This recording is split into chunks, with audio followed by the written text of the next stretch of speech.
The cold black and white of a city surveillance camera captures a quiet, pre-dawn street.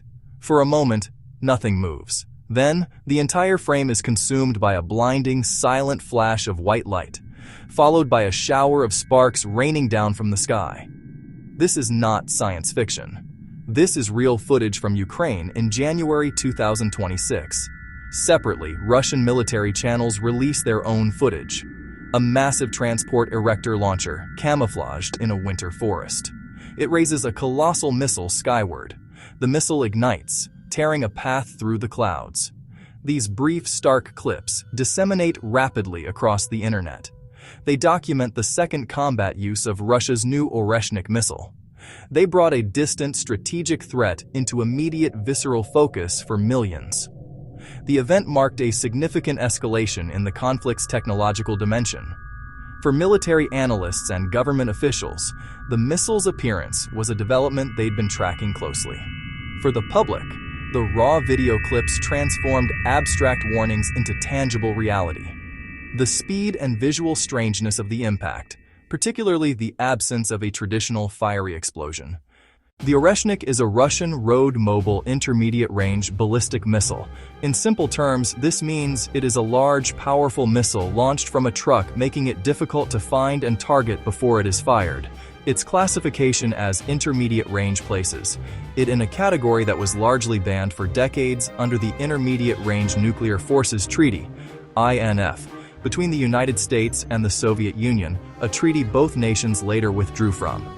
The Oreshnik is Russia's modern entry into this class of weapon systems designed to hold targets at risk from hundreds of kilometers away or thousands of kilometers away. A key feature, per open-source analysis, is its ability to carry multiple warheads. It's believed to be equipped with MIRVs, multiple independently targetable re-entry vehicles. That lets a single missile release several warheads in the final phase of flight. Each warhead can be directed to a separate target within an area. That capability complicates defense. Instead of intercepting one incoming object, air defenses must track and engage multiple, smaller, fast-moving re-entry vehicles at once. The Oreshnik missile made its combat debut on November 21, 2024. The target was the Ukrainian city of Dnipro, a major industrial hub, home to critical defense-related facilities. It was reportedly aimed at the Pivden-Mash aerospace plant, historically significant for Soviet rocket production and for Ukrainian rocket production. That first use was watched by international observers. It signaled Russia's intent to field a new generation of strategic weapons and acted as a real-world test. The strike was reportedly configured non-explosive. Analysts say the missile's 6 warheads lacked high explosives. They reportedly dispensed inert submunitions described as flechettes, small, dart-like metal projectiles. Ground damage was limited, suggesting the purpose was demonstration, not maximum destruction. It showcased accuracy and the ability to deliver multiple payloads, putting the West on notice. The second confirmed use came in January 2026. This time, the target was far west, Lviv. Ukrainian authorities reported explosions in the city. Lviv sits about an hour's drive from the Polish border. Poland is a NATO member. The likely origin of the Oreshnik missile used in the January 2026 strike on Lviv is believed to be the Kapustin Yar test range. Located deep within Russia's Astrakhan Oblast, Kapustin Yar is one of Russia's oldest and most important rocket development and launch facilities. Its remote location provides the space and security needed to test and operate long-range strategic systems. The estimated distance from Kapustin Yar to Lviv is approximately 900 miles or about 1,500 kilometers. This vast distance showcases the missile's intermediate-range capabilities, proving it can threaten targets across a huge swath of Europe from launch sites well inside Russian territory. The flight time for a missile covering such a distance at hypersonic speeds is, breathtakingly short. Military analysts estimate the Oreshnik's journey from its launch pad at Kapustin Yar to impact near Lviv likely took no more than 12 to 13 minutes.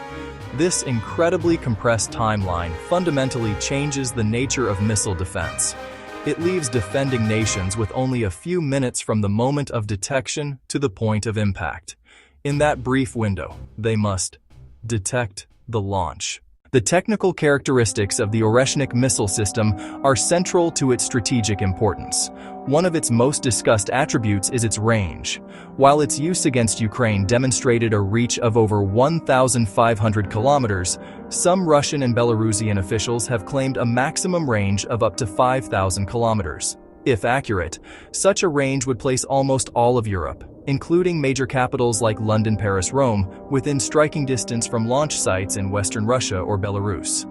This capability reintroduces a type of threat that had been absent from the continent for decades, fundamentally altering the security calculations for every nation within that radius. Speed is the Oreshnik's other defining feature. Public sources estimate its re-entry vehicles can achieve speeds greater than Mach 10, or roughly 13,000 kilometers per hour.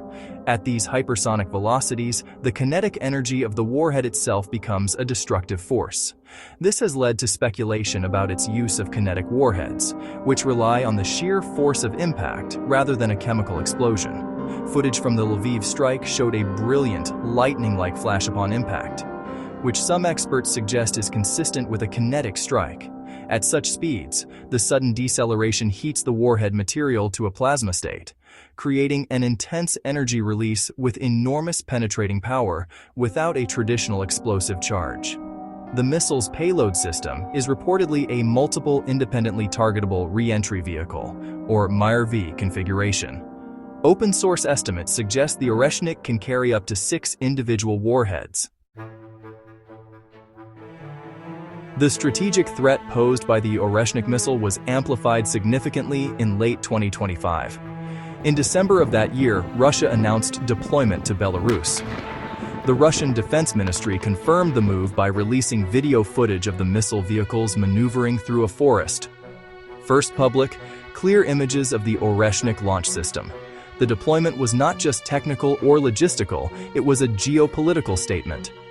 It physically shifted the front line hundreds of kilometers west, closer to the heart of Europe. Belarusian President Alexander Lukashenko confirmed arrival on December 18, 2025. He said the first systems arrived the previous day. He announced up to 10 Oreshnik systems could be stationed in Belarus. From a military perspective, this forward deployment is critical. Launching from Belarusian territory instead of deep inside Russia dramatically shortens flight time to European capitals and NATO installations. Belarusian Defense Ministry said the missile's range placed most of Europe within reach. In the weeks following the January 2026 Oreshnik strike on Lviv, Ukraine signaled that it would not passively accept this new threat. In early February, the Ukrainian General Staff made a significant announcement. They claimed to have conducted a series of successful long-range strikes against Russia's Kapustin Yar test range, the very facility from which the Oreshnik was believed to have been launched. This operation represented one of the deepest and most ambitious Ukrainian attacks on a strategic Russian military site since the war began, demonstrating a growing reach and a willingness to directly target the infrastructure supporting Russia's most advanced weapons programs. According to the official statement released on February 5, 2026, the Ukrainian operation specifically targeted critical infrastructure related to the Oreshnik missile system. The targets were described as hangar-type buildings, used for the pre-launch preparation and storage of the intermediate-range ballistic missiles. By striking these support facilities, Ukraine aimed to disrupt Russia's ability to prepare and field more Oreshniks, thereby degrading the operational capability of the system. The attack was a direct response to the Lviv strike. The strike so close to NATO's border was read as a deliberate message, a demonstration aimed at Ukraine, and aimed at Western powers supporting it. Images flickered across screens worldwide, a reminder the conflict was not static. Russia was introducing advanced, potentially destabilizing systems onto the battlefield. This forced a recalculation for defense planners in Kyiv, Brussels, Washington. It underscored that new technologies can dramatically alter strategic equations, compressing timelines and increasing the risk of miscalculation. January 2026 became a critical case study in modern warfare. It showed how a single action, amplified by the information environment, can have outsized strategic and psychological impact. The Oreshnik was no longer just a name in intelligence reports, or a designation on a technical datasheet. It was now a proven system. Its performance recorded and scrutinized, its presence felt far beyond the impact zone. The world watched, trying to decipher the meaning of that bright, unnerving flash in a dark Ukrainian sky and what it portended for the conflict's future. It was that kind of moment. The missile is defined by exceptional speed. While exact figures are classified, public estimates say its re-entry vehicles can travel at hypersonic speeds, potentially exceeding Mach 10 or more than 8,000 miles per hour. That extreme velocity is central to the design. It drastically reduces time between launch and impact, compressing the decision window for defenders. A target that might have had 20 minutes of warning might now have less than 10. This speed, combined with its MyRV capability, makes the Oreshnik a formidable challenge for even the most advanced air and missile defense networks. Mobility is another crucial advantage. Unlike silo-launched missiles, the Oreshnik is transported on and fired from a large multi-wheeled vehicle. These mobile launchers can be dispersed across wide territory, hidden in forests, or moved along road networks, making them hard to track with satellites or other intelligence. That survivability supports a credible retaliatory threat. An adversary can never be certain they've located and destroyed all launch units. Mobility, speed, payload complexity make the Oreshnik a significant, destabilizing addition to Russia's arsenal. This incredibly compressed timeline fundamentally changes the nature of missile defense. It leaves defending nations with only a few minutes from the moment of detection to the point of impact. In that brief window, they must detect the launch track, the missile's trajectory, identify the likely targets, and launch interceptors with a high probability of success. A monumental task against a weapon traveling at such extreme velocity. This compression of time is one of the most destabilizing aspects of hypersonic weapons like the Oreshnik.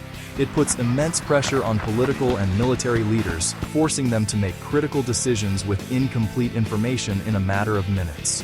The risk of a mistake, a misinterpretation of data, or a technical error leading to a catastrophic failure to intercept, or worse, an erroneous response, grows exponentially when decision cycles are shortened from hours or half hours to mere minutes. The flight path from Kapustin Yar to Lviv served as a live demonstration of this new and dangerous reality intended to create anxiety and uncertainty within NATO's command structure. The demonstration of this capability has profound strategic implications. By launching from a secure rear area like Kapustin Yar, Russia can hold high-value targets at risk without needing to move launch assets close to the front lines. This keeps the missile system safer from potential counterattacks while still projecting power deep into enemy territory. The estimated 12-minute flight time to a target just 70 kilometers from the Polish border served as a stark, practical illustration of Russia's ability to threaten NATO's eastern flank with minimal warning. It weaponized time itself, making the distance from Kapustin Yar to Lviv feel unnervingly short for defense planners across Europe.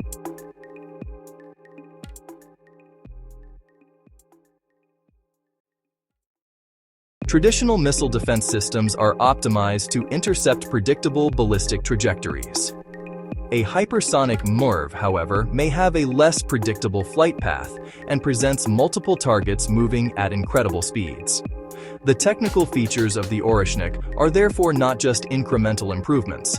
They represent a step change in offensive missile capability.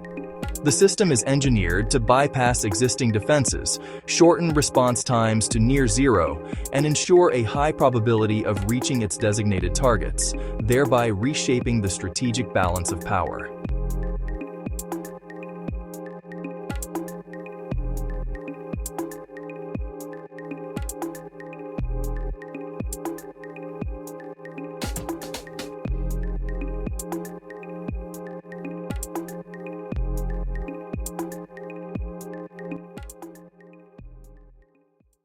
Russia's use of the Oreshnik has established a new benchmark for offensive capability, demonstrating a weapon that can threaten European targets with minimal warning. In response, Ukraine is showing its resolve to strike back at the sources of that threat. This new reality is fraught with risk. It underscores the urgent need for clear communication and de-escalation channels to prevent miscalculation. The introduction of the Oreshnik and the subsequent response have irrevocably changed the strategic landscape, ensuring that the development, deployment, and defense against long-range precision weapons will remain a central focus of the conflict and a source of profound instability for European security.